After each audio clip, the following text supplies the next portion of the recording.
नमस्कार। आप सभी को शिवरात्रि की बहुत बहुत शुभकामनाएं। शिवरात्रि तो कई होते हैं, पर इसे हम महाशिवरात्रि कहते हैं। और इसमें विशेष रूप से भगवान शिव और माता पार्वती जी के विवाह से संबंधित इसको माना जाता है। वैसे तो शिव पुराण में और कई सारे ऐसे हमारे प्राचीन ग्रंथ हैं, उसमें इसकी विस्तृत चर्चा हुई है। लेकिन आधुनिक साहित्य में अगर हम इसको देखें तो महाकवि कालिदास ने अपने महाकाव्य कुमार संभव में इसको बहुत ही सुंदर तरीके से उन्होंने वर्णन किया है। कुमार संभव का अर्थ, कुमार का अर्थ यहाँ पे कार्तिकेय है। कार्तिकेय के जन्म से संबंधित है ये कथा, और उसमें किस प्रकार से उसका विस्तार से चर्चा है, थोड़ा सा हम 2-4 श्लोकों में उसको समझने की कोशिश करते हैं। जब भगवान शिव सती के वियोग के बाद ध्यान में चले जाते हैं, गहन ध्यान में चले जाते हैं, और दूसरी तरफ तारकासुर का अत्याचार बढ़ रहा है, और ऐसे में तारकासुर का जो अंत है वो संभव कैसे हो सकता है, क्योंकि उसके लिए जो भगवान शिव का जो पुत्र होगा वही उसको मार सकता है, लेकिन भगवान शिव ध्यान में है। तो इस तरह से देवताओं की एक बड़ी बहुत विकट समस्या आ जाती है उनके समक्ष। इधर पार्वती जी पर्वतराज हिमालय की पुत्री हैं, वो बड़ी हो रही हैं। उनको नारद जी आते हैं हिमालय के पास और उनको पार्वती के विवाह के संबंध में चर्चा करते हैं। कालिदास ने भारतीय संस्कृति की कितनी सुंदर वहाँ पे उदाहरण दिया है कि जब नारद जी हिमालय से बात करते हैं विवाह का, तो उसी समय पार्वती भी वहाँ पे हैं, लेकिन जैसे ही उनकी विवाह का प्रसंग उठता है तो वो लीला कमल पत्रानी गणयामास पार्वती, वो खेल खेल में जैसे एक कमल के पत्ते हैं उसको गिनने लगती हैं, उधर ध्यान नहीं है। और इस प्रकार से अंततः कालिदास ये कहते हैं कि नारद जी जब ये बता देते हैं कि पार्वती का विवाह जो है वो शिव के साथ होना है, ये निश्चित हो जाता है, तो पार्वती शिव को ही मन अपना पति के रूप में प्राप्त करने की एक संकल्प कर लेती हैं। सभी देवताओं मिलकर के उनको ले जाते हैं, और उधर दूसरी तरफ कामदेव, क्योंकि भगवान शिव बहुत गहन ध्यान में हैं, उनका ध्यान किस प्रकार से भंग हो, उनका ध्यान भंग हो, फिर वो पार्वती जी को देखें, और फिर उनको देखने के बाद फिर उनका विवाह हो, पार्वती के प्रति उनका आकर्षण हो। इस तरह से एक योजना बनाते हैं देवता मिलकर के सभी। लेकिन वहाँ बहुत विचित्र स्थिति हो जाती है, क्योंकि भगवान शिव ध्यान में हैं, कामदेव सारी व्यवस्थाएं वहाँ पे, पार्वती भी हैं, और कामदेव वहाँ पे अपना जो कहते हैं कि एक काम का जो बाण है उस बाण को छोड़ते हैं, और थोड़ी देर के लिए भगवान शिव का मन विचलित हो जाता है। जैसे ही उनका मन विचलित होता है, बस तुरंत फिर वो तो परमेश्वर हैं, उनको तो तुरंत फिर सारी चीज़ें पता चल जाती है, और फिर उन्हें इतना अधिक क्रोध आता है कि उस क्रोध से उनका जो तृतीय नेत्र है वो खुल जाता है, और वहीं उसी समक्ष, उनके समक्ष में कामदेव हैं, और वो जल करके भस्म हो जाते हैं। तब पार्वती जी जब इस दृश्य को देखती हैं, कालिदास ने बहुत ही सुंदर श्लोकों में उसको शब्दों में वहाँ पे लिखा है कि तथा समक्षम दहता मनोभवम पिनाकिना भग्न मनोरथा सती निनिंद्य रूपम हृदयेन पार्वती प्रियेषु सौभाग्य फला ही चारुता। जब उस प्रकार से अपने समक्ष में, अपनी आंखों के सामने प्रत्यक्ष कामदेव को जलते हुए देखती हैं पार्वती जी, तथा समक्षम दहता मनोभवम भग्न मनोरथा सती, उनका मनोरथ, उनकी कामना टूट जाती है, भग्न हो जाती है। निनिंद्य रूपम हृदयेन पार्वती, वो अपनी रूप की स्वयं में निंदा करती हैं। प्रियसु सौभाग्य फला ही चारुता, जो सुंदरता प्रियतम को रिझा न पाए, वो सुंदरता भला किस काम की। रूप वही जो पिया मन भाए। तो वो सौंदर्य किस प्रकार का, जिस सौंदर्य के बल पर वो भगवान शिव को अपने पति के रूप में प्राप्त करने की इच्छा लेकर के वहां आई थी, वो सारा मनोरथ उनका टूट जाता है। क्योंकि भगवान शिव ने तो उनकी तरफ आंखें उठाकर भी नहीं देखा एक बार, और यहाँ की परिस्थिति और विपरीत हो गई कि कामदेव जलकर भस्म हो गए। फिर उनको ये एहसास होता है कि इस सौंदर्य के बल पर वो शिव को नहीं प्राप्त कर सकती हैं। तब एक ही वहाँ पे होता है कि वो तपस्या के द्वारा भगवान शिव को प्राप्त कर सकती हैं, और वो निश्चय करते हैं कि वो तपस्या करेंगी, और फिर तपस्या के लिए वो माता पिता से आज्ञा लेकर वहाँ से फिर चलने की प्रयास करते हैं। तो उनकी माता उन्हें समझाती हैं कि भाई तपस्या के लिए अगर तुम कहीं और क्यों जाना चाहती हो। मनसिता संति गृहेषु देवता, मनसिता देवता गृहेषु संति। जो मन इप्सित फल हैं, इच्छाएं हैं, उनको पूर्ति करने वाले जो देवता हैं, मनसिता देवता गृहेषु संति, वो घर में ही हैं। तपः क्व वत्से क्वचतावकम बपु।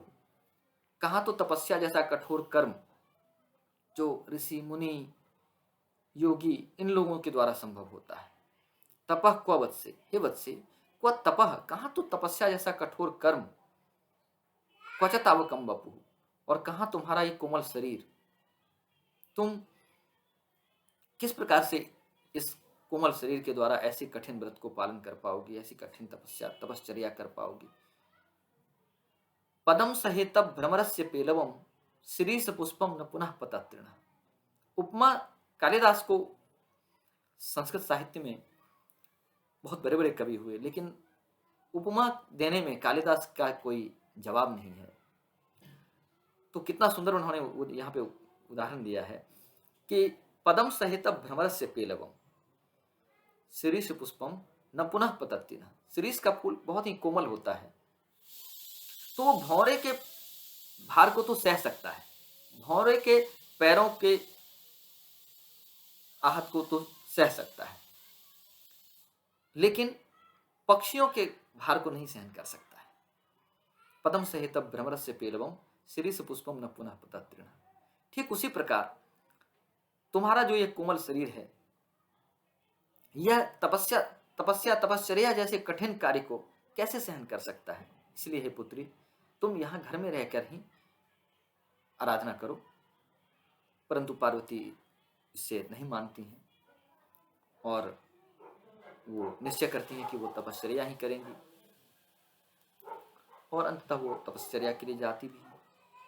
और वहां पे कालिदास कहते भी हैं कि अवाप्यते वा कथमन्यथा द्वयम्, अवाप्यते वा कथमन्यथा द्वयम् तथाविधम प्रेम पतिश्च तादृश। वैसा प्रेम संसार में अद्भुत है। पत्नी को अर्धांगिनी कहा जाता है, पत्नी को अर्धांगिनी माना जाता है, लेकिन भगवान शिव ने तो अर्धनारीश्वर का रूप धारण कर लिया, अपना आधा शरीर ही अपनी पत्नी को अर्पित कर दिया। तो इस प्रकार का प्रेम संसार में अलौकिक है। तो तथाविधम प्रेम और तादृशा पति स्वयं मृत्युंजय भगवान शिव, वैसा अद्भुत पति, तो इन दोनों को प्राप्त और किसी प्रकार से नहीं किया जा सकता था। इसलिए पार्वती ने निश्चय किया कि वो तपश्चर्या के बल पर ही भगवान शिव को प्राप्त करेंगे, और फिर वो तपश्चर्या करने के लिए घर से निकल जाती हैं। और बहुत सारे वर्णन हैं, श्लोक हैं, कितनी कठिन तपस्या वो करती हैं, शीत में, वर्षा में, सब में सबको सहन करते हुए वो बहुत कठिन तपस्या करती हैं। और उन तपस्या के परिणाम स्वरूप अंततः भगवान शिव आते हैं, और लेकिन वो रूप बदल करके थोड़ी देर के लिए और एक जिज्ञासा अपनी शांत करने के लिए आते हैं, और पार्वती के समक्ष आकर के वो फिर कहते हैं कि आप ये किसको प्राप्त करने के लिए तपस्या कर रही हैं। न रत्न मन्विष्यति मृग्यते ही। कहाँ तो आप इतनी सुंदर और कहाँ शिव जैसा साधारण एक योगी, तो आप राजकुमारी इतनी सुंदर, आप कहाँ तपस्या कर रही हैं आप शिव के लिए।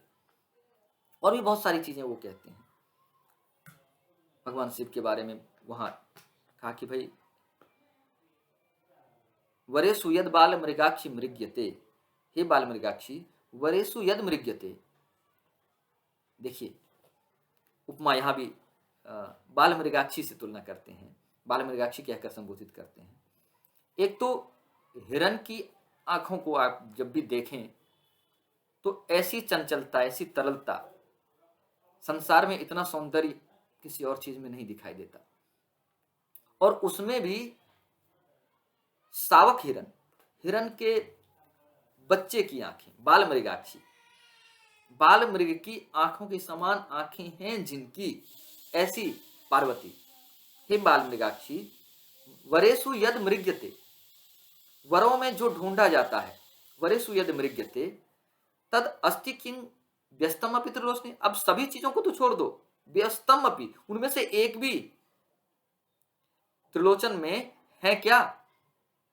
यहां त्रिलोचन कहने का भी एक, कालिदास जब शब्द का प्रयोग करते हैं प्रत्येक शब्द का अपना एक विशिष्ट अर्थ होता है। तो तदस्ति किंग व्यस्तम अपि त्रिलोचने, भाई क्या देखा जाता है वरों में, तो वपु विरूपाक्ष अलक्ष्य जन्मता दिगंबरत्वेन निवेदितं वसु। भाई सबसे पहले देखा जाता है कि स्वरूप कैसा है, तो रूप कैसा है भगवान शिव का, तो वपु विरूपाक्ष, विरूपाक्ष है।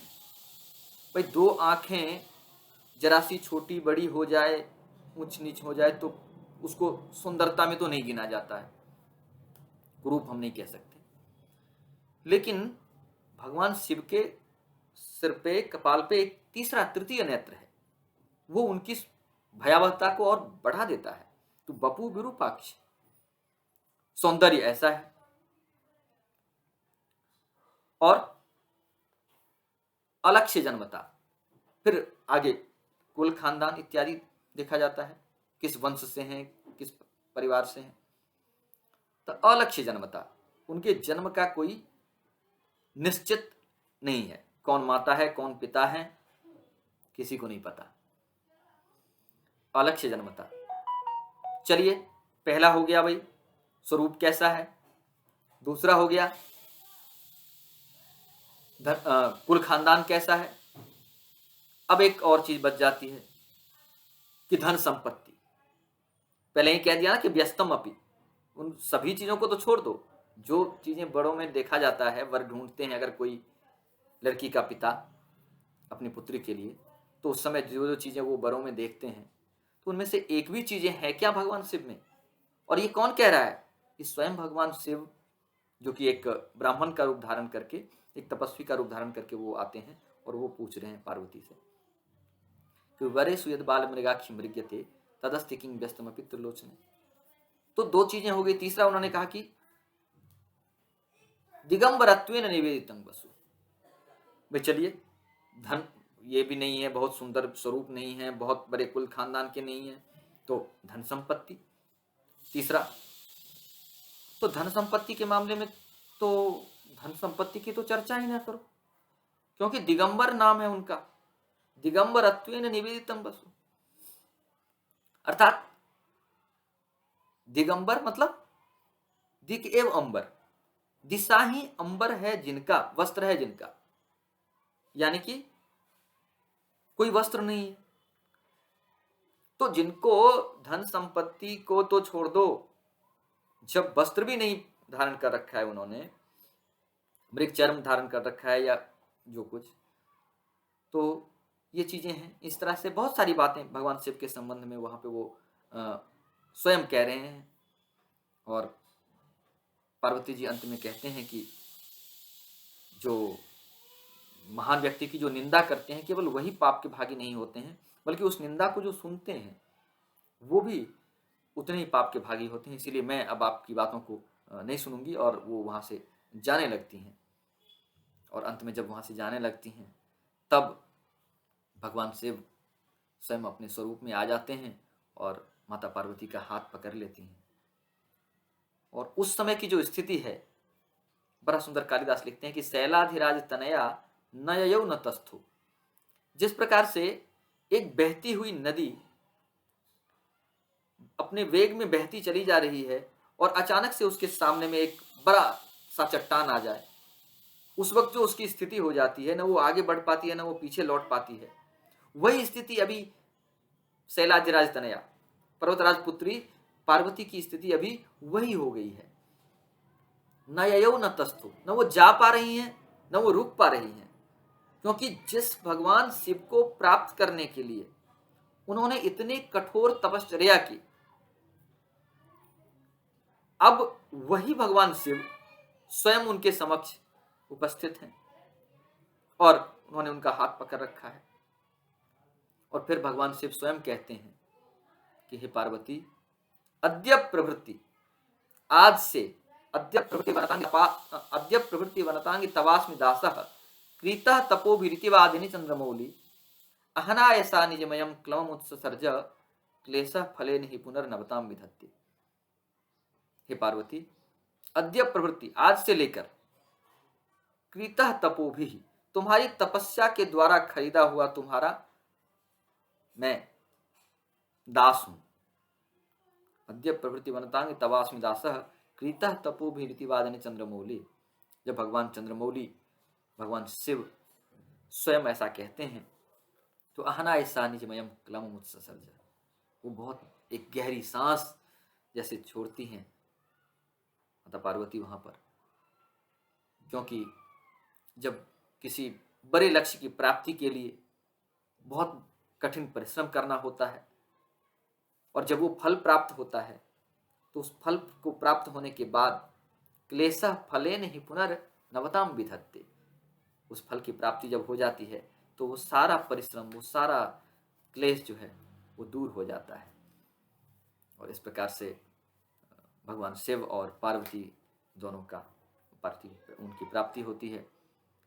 और फिर आप ये जो स्थान है, ये त्रियुगी नारायण मंदिर है उत्तराखंड में। आप अगर चार धाम यात्रा में कभी जाते हैं तो केदारनाथ से पहले वो त्रियुगी नारायण का मंदिर है जहाँ पर उनका विवाह हुआ है।